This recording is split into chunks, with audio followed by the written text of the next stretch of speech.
அனைவருக்கும் வணக்கம். நான் தற்சார்பு வாழ்வியல் தர்ஷினி பேசுகிறேன். அனைவரும் ஆரோக்கியமாக இருக்கணும். நம்ம பயன்படுத்துகிற எல்லா பொருட்களுமே ஆரோக்கியமானதாக இருக்கா அப்படிங்கிறது தான் இங்கே கேள்விக்குறி. ஆரோக்கியம் அப்படிங்கிறது நாம் அன்றாடம் பயன்படுத்துகிற பொருட்கள் மூலிமா கிடைக்கணும், நாம் சாப்பிட்ற உணவுகள் மூலிமா கிடைக்கணும், நம்ம வாழ்கிற வாழ்வியல் சூழல் மூலிமா கிடைக்கணும். ஆனால் நமக்கு இங்கே இந்த மூன்றுமே கேள்விக்குறியாக இருக்குது. நாம் இனி இதை பற்றி முழுசாக பார்க்க போகிறோம். ஆனால் ஒன்றா பார்க்க போகிறோம். இன்றைக்கி நம்ம பார்க்க போகிறது, நாம் அதிகாலை எழுந்ததுமே நம்ம பயன்படுத்தக்கூடிய ஒரு பொருளை பற்றி. ஆமாங்க, அதுதான் நம்ம பயன்படுத்துகிற பேஸ்ட். பேஸ்ட்டுங்கிறது எதுவாக வேணால் இருக்கட்டுமே, அது யார் தயாரித்ததாக இருக்கட்டும், எந்த நிறமாக இருக்கட்டும், இல்லை என்ன சுவையாக இருக்கட்டும், எந்த டப்பாவில் வேணால் அடைச்சிருக்கட்டும், பேஸ்ட் அப்படின்னு எடுத்துக்கிட்டாலே அதில் நிச்சயமாக கெமிக்கல் இல்லாமல் பேஸ்ட்டை தயாரிக்கவே முடியாது. ஏன் அப்படின்னா, பேஸ்ட்டு கெடாமல் இருக்கிறதுக்கும், அது அந்த வளவளப்பை கொடுக்கறதுக்கும், அதில் அந்த நுரத்தன்மை வர்றதுக்கும், அதில் அந்த ஃப்ளேவர்ஸ் மனம் கிடைக்கிறதுக்கும் நிச்சயமாக கெமிக்கல்ஸ் போட்டே தான் ஆகணும். அப்படி நம்ம பயன்படுத்துகிற பேஸ்ட்டில் எத்தனை விதமான கெமிக்கல்ஸ் இருக்குதுங்க, நீங்களே யோசிச்சு பாருங்கள். அது நுர வர்றதுக்கு ஒரு கெமிக்கல், அது நிறம் இருக்கிறதுக்கு ஒரு கெமிக்கல், அது கெட்டு போகாமல் இருக்கிறதுக்கு ஒரு கெமிக்கல், அது கொழகொழப்பாக இருக்கிறதுக்கு ஒரு கெமிக்கல், அது ஸ்வீட்டாக இருக்கிறதுக்கு ஒரு கெமிக்கல், அது திரும்ப திரும்ப நம்ம பயன்படுத்துறதுக்கு கெமிக்கல். இப்படி மொத்தமுமே அதில் கெமிக்கலாக தான் இருக்குது. நீங்கள் உதாரணத்துக்கு பார்த்தீங்கன்னா ட்ரைக்ளோசன், இது பார்த்திங்கன்னா பேஸ்ட்டு கெட்டு போகாமல் இருக்கிறதுக்காக பயன்படுத்துகிறாங்க. இதை பயன்படுத்தும் பொழுது புற்றுநோய் உருவாகுது. இந்த ட்ரைக்ளோசன் சென்ட்டு, ஹேண்ட் வாஷு இதுக்கு தான் பயன்படுத்துகிறாங்க. இதையை நம்ம நேரடியாக வாயில் வைக்கும் பொழுது நம்மளோட உடலுக்குள்ளே போய் உடலில் எந்த இடத்துல வேணாலும் புற்றுநோய் கட்டிகளை உருவாக்கும் தன்மை இந்த ட்ரைக்ளோசனுக்கு இருக்குது. அடுத்தது பார்த்திங்கன்னா ஃப்ளூரைடு வந்து ஒரு குறிப்பிட்ட அளவு மட்டும்தான் பயன்படுத்தணும். அப்படி பார்க்கும்போது நம்ம தினமும் பயன்படுத்தும் பொழுது காலப்போக்கில் இந்த ஃப்ளூரைடு நமக்கு ஆபத்தாக கூட மாறும். எப்படிப்பட்ட ஆபத்து? உயிருக்கே பேராபத்து தரக்கூடிய அளவுக்கு இந்த ஃப்ளூரைடு மாறும். இந்த ஃப்ளூரைடு பார்த்திங்கன்னா சுத்தமாக பல்லில் இருக்கிற எனாமல் எல்லாத்தையுமே போக்கிடும். பல்லுக்கு மேலே இருக்கிற அந்த எனாமலை இல்லாமல் பண்ணிடும். இந்த ஃப்ளூரைடை வந்துட்டு FDA அப்படிங்கிற அமைப்பு இவ்வளோ தான் பயன்படுத்தணும், அதிகப்படியாக பயன்படுத்தக்கூடாது, குழந்தைங்களோட பேஸ்ட்டில் இந்த ஃப்ளூரைடு இருக்கவே கூடாதுன்னு சொல்லியிருக்காங்க.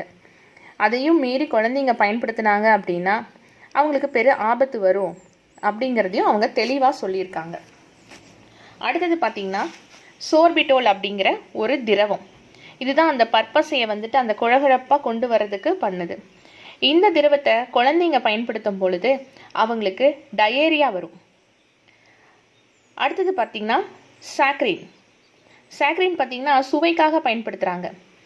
இந்த சாக்ரீனை அதிகப்படியாக நம்ம சேர்த்திக்கும் பொழுது சிறுநீர் புற்றுநோய், கிட்னி கேன்சர், கிட்னியில் இன்னைக்கு இவ்வளோ பெரிய பிரச்சனை வருது. சின்ன குழந்தைங்க கூட கிட்னி செயல்பாடுனால தவிக்கிறாங்க. இதுக்கெல்லாம் காரணம் இந்த பேஸ்டில் இருக்கிற சாக்ரீன்கிற பொருள் தான். அடுத்தது சோடியம் லாரில் சல்ஃபேட். உங்களுக்கே நல்லா தெரியும், இதை பார்த்திங்கன்னா துணி துவைக்கிறதுக்கு, அப்புறம் பார்த்திங்கன்னா ஃப்ளோர் க்ளீன் பண்ணுறதுக்கு, இதுக்காக தான் பயன்படுத்துகிறாங்க. இதுதான் அதிகமாக அந்த நுரை தன்மையை கொடுக்கும். இது நீங்கள் பயன்படுத்தும் பொழுது உங்களுக்கு கிடைக்க போகிற பரிசு பார்த்திங்கன்னா புற்றுநோய். அடுத்தது கார்ஹியன். இது பார்த்திங்கன்னா பேஸ்ட்டை வந்து திக்காக வைக்கிறதுக்காக தான் இதை பயன்படுத்துகிறாங்க. இது நீங்கள் அதிகமாக எடுத்துக்கும் பொழுது இரைப்பை அலர்ஜி, மலக்குடல் புற்றுநோய், யோசிச்சு பார்த்துக்கோங்க. மலக்குடல் புற்றுநோய், அல்சர், அது மட்டும் கிடையாது, நம்ம இன்னைக்கு அதிகப்படியான மக்கள் சுகர் அப்படிங்கிற ஒரு வியாதியில் வந்து சிக்கி தவிச்சுக்கிட்டு இருக்காங்க. சுகர் பேஷண்ட், எங்கே போனாலும் சுகர் பேஷண்ட். இதுக்கு முக்கியமான காரணம் இந்த பேஸ்டில் கலக்கிற கார்ஹின் அப்படிங்கிற ஒரு வேதிப்பொருள் தான். இதனால தான் இன்றைக்கும் மக்கள் வந்து சுகர் பேஷண்ட்டாகவே சுற்றிக்கிட்டு இருக்காங்க. நம்ம எதையோ நினச்சிக்கிட்டு இருந்தோம், ஆனால் கடைசியில் பார்த்திங்கன்னா பேஸ்ட்லேயே அத்தனையுமே வச்சுருக்காங்க. அடுத்தது ஃப்ரோப்ளின் கிளைகால். இந்த ஒரு நச்சு பொருள் பார்த்திங்கன்னா நரம்பு மண்டலத்தையே பாதிக்கும். கல்லீரல் பாதிப்பு, இதயத்தை பாதிக்கும். இவ்வளோ பெரிய கெமிக்கல். அடுத்தது ட்ரைக்ளோசன். இந்த ட்ரைக்ளோசன் பார்த்திங்கன்னா தைராய்டு ஹார்மோன் சுரப்பை கூட கட்டுப்படுத்துது. இப்போ முழுசாக நீங்கள் பார்த்துக்கோங்க, இவ்வளோ ஒரு கெமிக்கலை தான் நாம் இன்றைக்கி பயன்படுத்திக்கிட்டு இருக்கோம். எதற்காக அப்படின்னா நம்ம பல்லை பாதுகாக்கிறதுக்காக தான். இது பல்லையும் பாதுகாக்காம மற்ற நம்மளோட உடல் உள்ளுறுப்புகள் அனைத்தையுமே மிகப்பெரிய பாதிப்புக்கும் உண்டாக்கி கொடுத்துட்டு இருக்குது. நமக்கு இப்படிப்பட்ட ஒரு பேஸ்ட் தேவையா அப்படிங்கிறது நாம தான் முடிவு பண்ணிக்கணும். நமக்கு தேவையான பேஸ்ட் எதுவாக இருக்கணும்? முதல் பேஸ்ட் தேவையா? முதல் இந்த கேள்வியை யோசிச்சு பாருங்க. பேஸ்ட் உங்களுக்கு தேவையா? ஏன் நம்மளுடைய முன்னோர்கள் பயன்படுத்தினாங்களே, வேப்பங்குச்சி, ஆலங்குச்சி, மண்ணுங்க, செம்மண் எடுத்து பல் விளக்குவாங்க. அடுத்தது பார்த்தீங்கன்னா கருவேலம் பட்டையை பொடி பண்ணி வச்சுட்டு பல் விளக்குவாங்க. கடுக்காய் அரைச்சி வச்சுட்டு பல் விளக்குவாங்க. இதெல்லாம் விளக்கி அவங்க 100 வருஷம் ஆரோக்கியமாக இருந்துச்சு அவங்களோட பல்லு. அவங்க வயசானவங்களுக்கு அவங்களுடைய பல் விழுந்து மறுபல் முளைக்கிற அளவுக்கு அவங்களுடைய அந்த வாய் ஆரோக்கியமாக இருந்துச்சு. இன்னைக்கு நமக்கு இருக்கிற பல்லையே நம்ம பாதுகாக்க முடியாத அளவுக்கு நம்ம போய்கிட்டு இருக்கோம். இதுக்கெல்லாம் முக்கிய காரணம் என்ன? நாம் பயன்படுத்துகிற இத்தனை கெமிக்கல்ஸ் தான். முதல்ல இதையெல்லாம் விட்டுடுங்க. இதெல்லாம் தவிர்த்துட்டு நேர நாட்டு மருந்து கடை போங்க. கடுக்காய் தோல் 50 கிராம், தாண்டிக்காய் தோல் 50 கிராம், நெல்லி வற்றல் ஒரு 50 கிராம் வாங்குங்க. அதோடு சேர்த்து ஏலக்காய் 20, கிராம்பு 20 கிராமுங்க. ஏலக்காய் 20 கிராம், கிராம்பு 20 கிராம் வாங்குங்க. கருவேலம் பட்டை பொடி இருக்கு பாருங்க, அது ஒரு 50 கிராம் சேர்த்துக்கோங்க. இந்த உப்பு ஒரு 50 கிராம் வாங்குங்க. இது எல்லாத்தையும் நல்லா பக்குவமாக காய வச்சு எடுத்து வச்சுக்கோங்க. உங்களுக்கு பக்கத்தில் கொய்யா இலை கிடச்சிச்சின்னா கொய்யா இலை சேர்த்துக்கோங்க, காய வச்சு சேர்த்துக்கோங்க.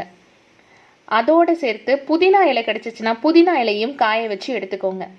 இது எல்லாத்தையும் போட்டு நல்லா நைஸாக அவங்க மிக்சியிலேயே அரைங்க. அரைச்சி ஜலிச்சு எடுத்து வச்சுக்கோங்க. இந்த பொடியை நீங்கள் 1 மாதம், சரிங்களா, இது உங்களுக்கு சவாலாக சொல்கிறேன், இந்த பொடியை நீங்கள் 1 மாதம் தொடர்ந்து காலையிலையும் இரவிலையும் நீங்கள் பயன்படுத்திட்டு வந்தீங்க அப்படின்னா முதல்ல உங்களுக்கு யோசிக்கக்கூடிய ஒரு தன்மை கிடைக்கும். நாம் யார், ஏன் நம்ம இத்தனை நாள் இதை பயன்படுத்திக்கிட்டு இருந்தோம், நம்ம பயன்படுத்துறது எல்லாமே சரிதானா அப்படிங்கிறத நீங்கள் சிந்திக்க ஆரம்பிப்பீங்க. சிந்திச்சிட்டீங்க அப்படின்னா நீங்கள் செயல்பட ஆரம்பிப்பீங்க.